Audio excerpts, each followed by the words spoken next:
Hello everyone, my name is Silvia and I would like to present you my latest book, The Secrets of the Ladies of Avalon.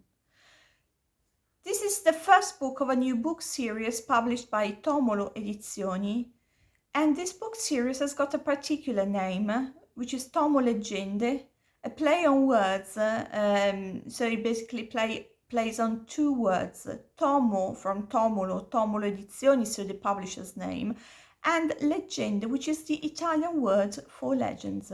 As you can easily imagine, this book collection will focus on our folklore, so on myths, legends, folklore, and fairy tales.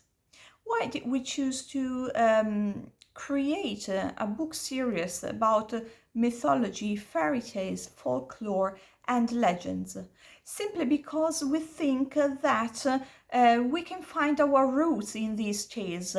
These tales which were passed on orally in the past and later were written down, but they were originally told to teach something or to celebrate some great heroes of the past, or to give explanations to particular phenomena, for instance.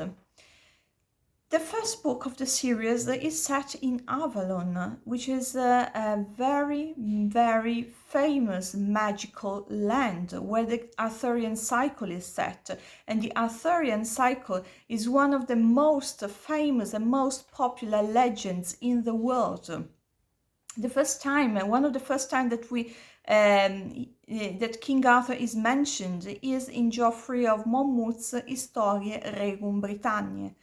So Geoffrey of Monmouth writes down these tales and celebrates King Arthur. But the stories of the Arthurian cycle that we know today are not originated from Geoffrey of Monmouth's versions, but they have later origins. They originate in the 12th century with Chrétien de Troyes. So what are the differences between Geoffrey of Monmouth's versions and Chrétien de Troyes' versions? In Geoffrey of Monmouth's versions, King Arthur is the main character, absolute main character of all the tales. All other characters are marginal. In Chrétien de Troyes' version, King Arthur becomes marginal and all the other characters become protagonists of their own stories. Let's make an example. Queen Guinevere. In Geoffrey of Monmouth's version, she is just King Arthur's wife.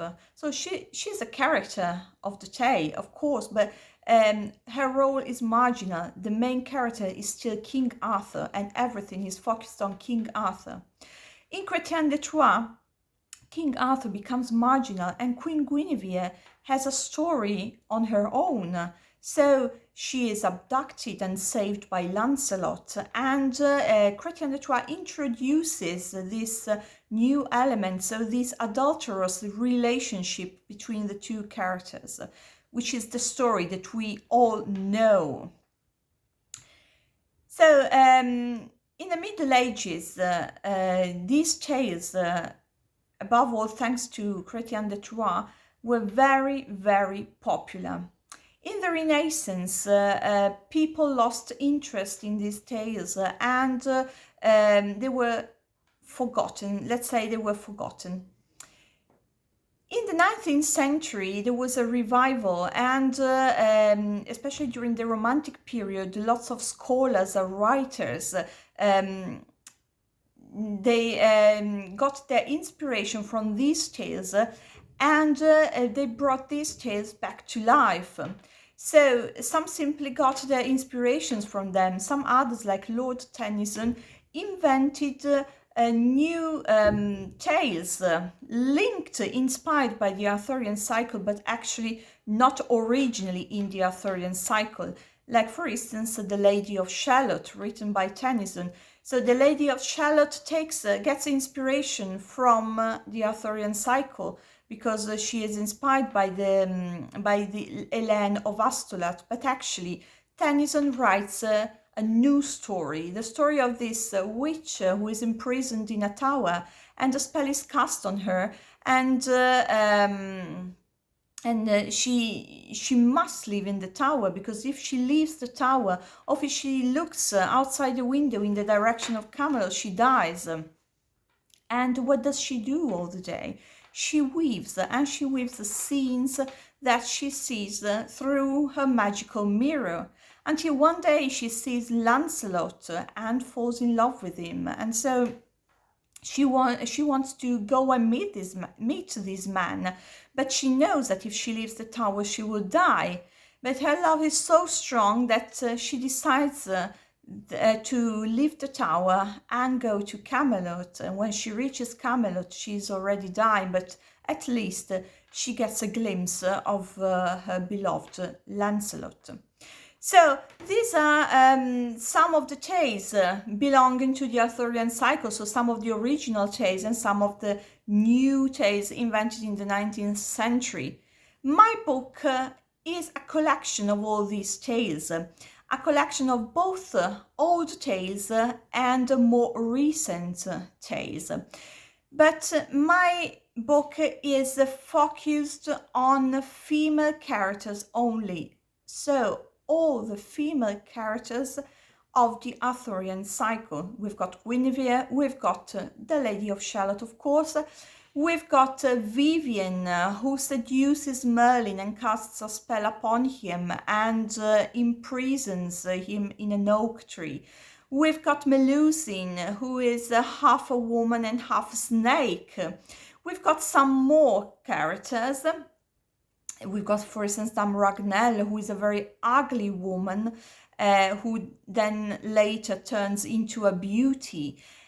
All these tales are told by the women itself, the women themselves. So each woman tells her tale in the first person. So all these ladies of Avalon tell us in the first person about their loves, their affections, their passions, their sorrows, and the difficulties that they have met in life.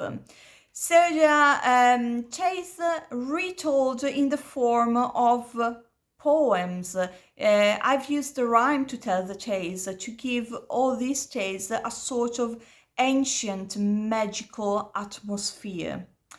And all these tales are illustrated. This is, of course, an illustrated book. So a book that can be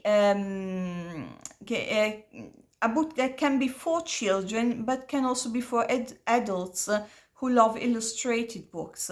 So these tales are all illustrated, and these illustrations are a collection of my illustrations that I have drawn over the subject, on the subject over the years. So I am an illustrator based in Italy, and I mainly deal with folklore, mythology, legends, and myths. And this book is a collection of all my illustration on the subject. I mainly use watercolors and acrylic colors, and all the illustrations are painted so that I could create a magical atmosphere. This book is now on pre-sale, and so if you are interested in this book, which is in Italian, I forgot to mention that before, it's not in English, it's just in Italian. And if you're interested in this book, you can contact Tomoloeggende, because there's a special offer now, and that is the price, which is 25 euros instead of 28. And if you pre-order the book, and pre-orders are accepted up until the 12th of May, you will get the book together with a bookmark and a mini print of one of my illustrations, which are contained in the book.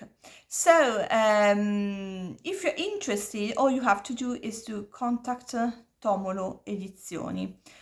Thanks for your attention, and hope to see you soon. Bye!